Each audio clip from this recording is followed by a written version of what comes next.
We continue our Lenten time of transformation. Lent is this season to help us continually turn back to the Lord. And the story of Abraham and Isaac in the first reading today should help us consider how to do this in our life.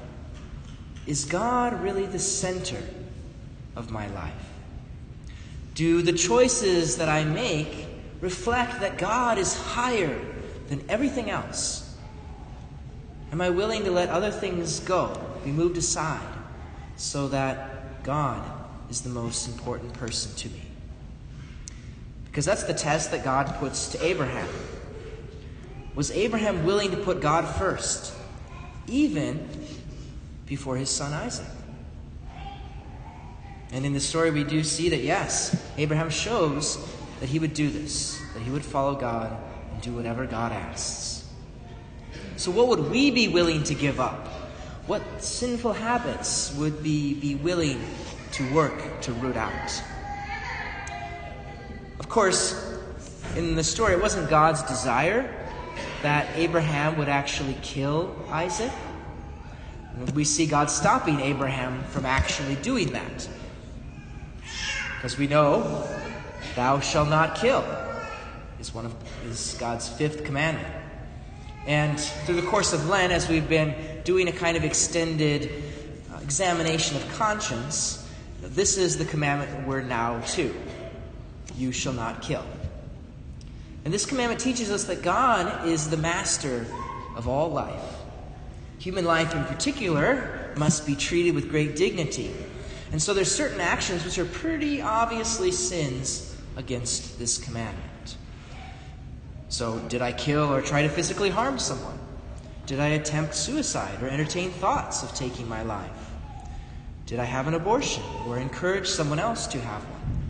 Have I participated in the practice of abortion through my silence, financial support, or voting for someone who supports it? Have I taken part in or supported physician-assisted suicide? Have I abused my children or any other? Have I mutilated or harmed my own body? And we can think that, if those don't apply to us, I haven't killed anyone. I'm okay with this commandment. But we have to listen to the way Jesus has us consider this commandment. He says in one of the Gospels, you've heard that it was said, but to your ancestors, you shall not kill. And whoever kills will be liable to judgment. But I say to you, whoever is angry with his brother is liable to judgment. You see, Jesus is teaching us there's a deeper interior aspects to you shall not kill. And so there's some other things that apply. So, for example, have I been reckless behind the wheel so as to put my or others' lives in danger? Have I neglected my health? Have I given a bad example through drinking alcohol to excess, fighting, or quarreling? Have I purposely provoked another by teasing or nagging? Have I easily gotten angry or lost my temper? Have I borne hatred or withheld forgiveness? Have I sought revenge or hoped something bad would happen to someone? Have I been prejudiced or unjustly discriminated against others? Have I led others to sin through scandal?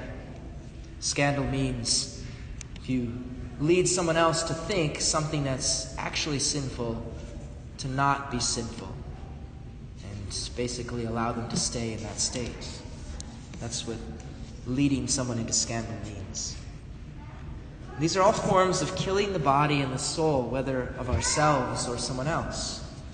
They're sins that must be sacrificed out of our lives. Now, God prevents Abraham from killing Isaac because he doesn't desire our misery when he asks us to sacrifice things out of our life. The reason why he asks us to get rid of certain things is for our happiness. And to prove this, as it said in the second reading, God didn't spare his own son. Jesus, who willingly offered his life so that we could live. It's really as if God said to Abraham, do not sacrifice your son. My son will sacrifice himself for you. After the transfiguration that we heard in the gospel, Jesus alludes to what would soon happen, that he would be raised from the dead. Because that's precisely why Jesus came, to forgive our sins through his death and resurrection. And our Lenten examination of our sinfulness is necessary to understand how deeply each of us personally need what Jesus has done for us. The glory of the Transfiguration is a sign that if we acknowledge our total dependence on God, then he can transform us to be like his Son in the resurrection. He can help us be rid of the death of sin